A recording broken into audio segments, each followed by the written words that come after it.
Hello students, आज हम पढ़ेंगे differential rate equation for first order reaction. When rate of a reaction is proportional to the first power of the concentration of a reactant, it is a first order reaction. जैसे कि यहाँ पर कि प्रथम कोटि की अभिक्रिया वो होती है जिसमें अभिक्रिया का वेग अभिकारक की सांद्रता की प्रथम घात के समानुपाती होता है. और जैसे हमने इसको लिखा, ए जो है ए से प्रोडक्ट फॉर्म हो रहा है, ठीक है. तो अभिक्रिया की गति अभिकारकों की सांद्रता के समानुपाती होगी. Means D C upon D T is equal to K1 concentration of A. ठीक है. अब यहाँ पर सी ए जो है वो अभिकारक ए की किसी समय टी पर सांद्रता है.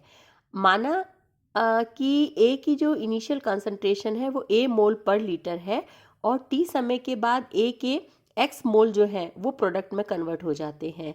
तो टी समय के बाद ए की कंसंट्रेशन क्या हो जाएगी, ए माइनस एक्स.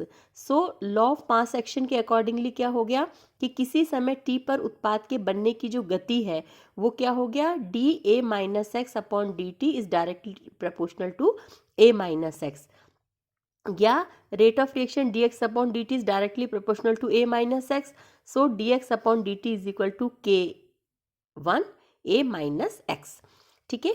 यहाँ पर K1 जो है एक कांस्टेंट है जिससे हम क्या कहते हैं, फर्स्ट ऑर्डर रिएक्शन के लिए वेग गुणांक या वेग नियतांक कहते हैं. तो अब इसका हम डिफरेंशियल फॉर्म लिखेंगे तो क्या हो गया कि dx, यहाँ पर a माइनस एक्स को नीचे ले आओ तो dx upon a minus x is equal to K1 dt. ठीक है. तो ये जो है क्या है, differential rate equation for first order reaction.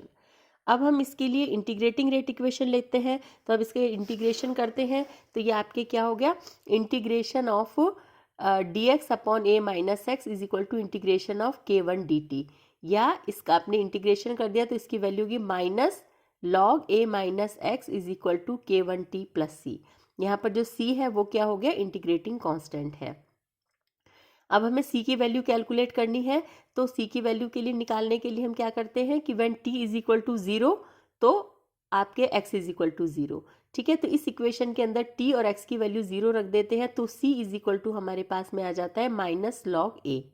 अब इस c की वैल्यू हम वापस इस इक्वेशन में पुट करेंगे तो ये हमारे पास में क्या आ गया, minus log a minus x is equal to K1t minus log a.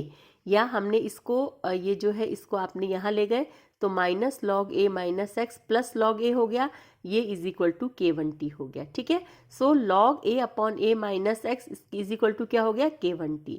अब हमने यहाँ पर इसको लॉग जो है इसको हमने 10 बेस में कन्वर्ट कर दिया तो हमारे पास में क्या हो गया, K1t इज इक्वल टू, जब 10 में कन्वर्ट तो 2.303 से मल्टीप्लाई कर दिया तो K1t is equal to 2.303 log 10 base a upon a minus x.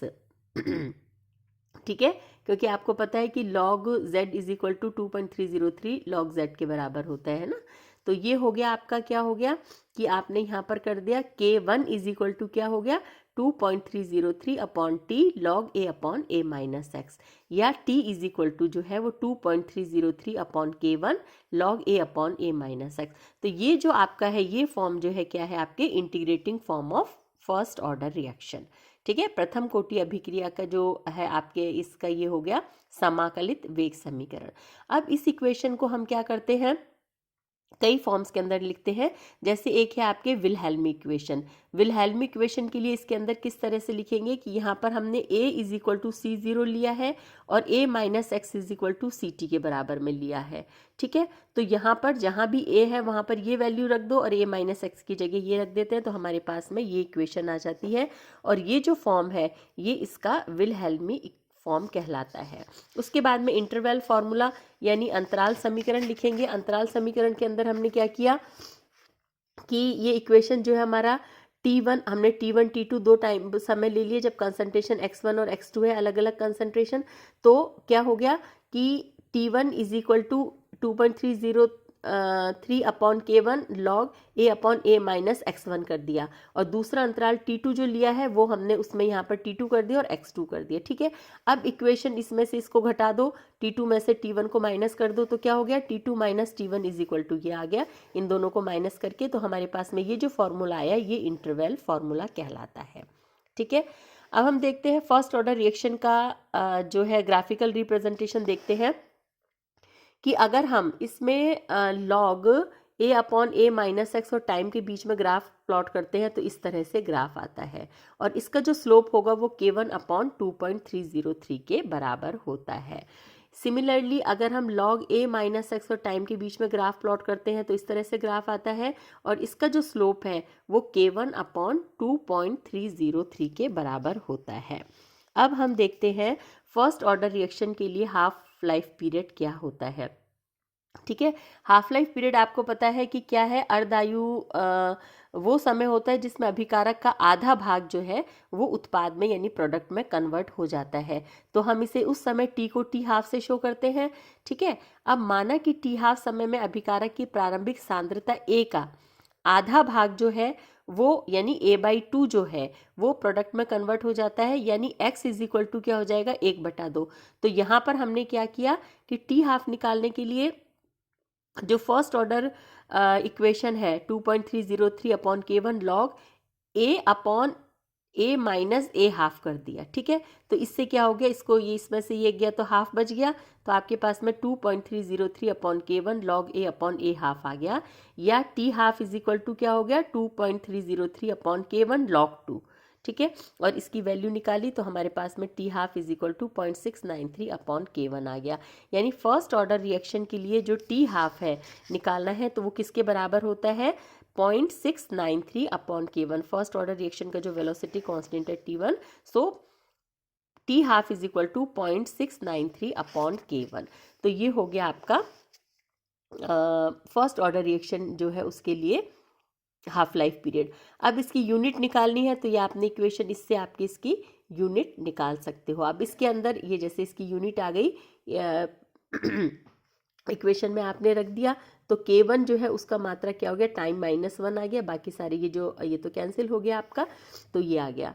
अब इसी पे बेस जो है वो न्यूमेरिकल आपके दे रखे हैं। जैसे सपोज आपके पास में फर्स्ट न्यूमेरिकल है, ये है कि इस तरह से पूछते हैं न्यूमेरिकल कि एक प्रथम कोटि की अभिक्रिया को 90% पूर्ण होने में लगने वाला समय 10 मिनट है, यानी 10 मिनट में वो रिएक्शन जो है 90% कंप्लीट होती है, तो इस अभिक्रिया के वेग स्थिरांक का परिकलन करो। ठीक है, अब सबसे पहले तो हमने देखा फर्स्ट ऑर्डर रिएक्शन है, तो फर्स्ट ऑर्डर रिएक्शन के लिए जो वेलोसिटी कांस्टेंट है वो क्या होता है, वो हमने फॉर्मूला लिख लिया कि k1 is equal to 2.303 upon t log a upon a minus x. ठीक है, अब टाइम दे रखा है 10 मिनट और 90% पूरा होने में, तो हमने a इज इक्वल टू 1 माना तो x इज इक्वल टू कितना हो गया 0.9, क्योंकि 90% कंप्लीट हो रहा है। ठीक है, तो क्या हो गया, अगर a को हमने 1 माना है तो x जो है वो 0.9 हो गया।